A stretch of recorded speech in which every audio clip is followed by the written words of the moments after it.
Can kettlebell swings hurt your back? Now, that might sound funny coming from a person who's such a huge proponent of kettlebell training, but let me tell you a quick story about my client Solomon. As he puts it, he was a novice getting by on YouTube videos, and he was starting to experiencing lower back pain. That's when he reached out to me and scheduled a consultation with me to learn about how I can help him with his form and talk about my advanced program, the RJ Kettlebell Club. Yes, I named the advanced program after myself. Anyway, we talked a bit about what he was doing with his swings, and we figured out what he was doing wrong. My mission is to help guys get into better shape using kettlebells. I'm Ryan Jankowitz, and I help busy men lose 10 to 15 pounds, shed their spare tire, and build lean muscle so they can fit better in their clothes, feel better naked, and move like they did in their 20s. Now back to my client Solomon. There were two main things that he was doing wrong with his kettlebell swing. One was he didn't know how to use his breath properly, and two, he didn't know which muscles to properly contract at the top of his swing to protect his back and get more power in his swing. So when we're doing exercise, we need to breathe so we get oxygen to our brain so we don't pass out. With kettlebell training, we do a special type of breathing called hard style or power breathing.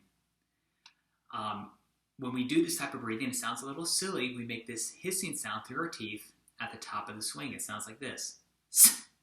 That hissing sound contracts the abs. If you notice my midsection when I do that breath, it compresses. So it creates a very stable environment for the spine. So Solomon was not breathing properly at the top of his swing. So his lower back was taking the brunt of it rather than using his abs. So I want you to go ahead and try that real quick. If you're struggling with your swings, at the top of your swing, you need to make this sound. So let's practice on the count of three. 1, 2, 3. Did you do it? Did you feel your abs compress? I hope so. Sounds a little silly, but it's definitely effective at compressing the abs and keeping the lower back safe. The second thing we worked on was contracting the proper muscle groups at the top of the swing. Did you know that there are 4 big muscle groups you need to contract at the top of your swing for safety and power? So those 4 muscle groups are the glutes, your butt cheeks. So what you want to do is squeeze your butt cheeks really hard at the top of your swing. That'll take the pressure off your lower back as well. The second muscle group are your quads. You want to flex your quads really hard at the top. That'll help express your power. The third muscle group, we've already explored it, the abs. When we do that exhale, we brace our abs like we're expecting a punch.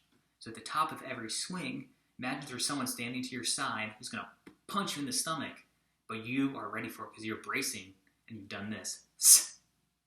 And then the fourth muscle group are the lats, these big muscles here underneath your armpits. We use them to pull the shoulders down and keep the tension out of the neck. So between learning how to breathe properly and learning how to engage the right muscle groups at the top of the swing, we were able to get Solomon out of pain and swinging actually heavier bells with more reps. If you have any questions about improving your kettlebell swing, please feel free to reach out to me. Stay strong.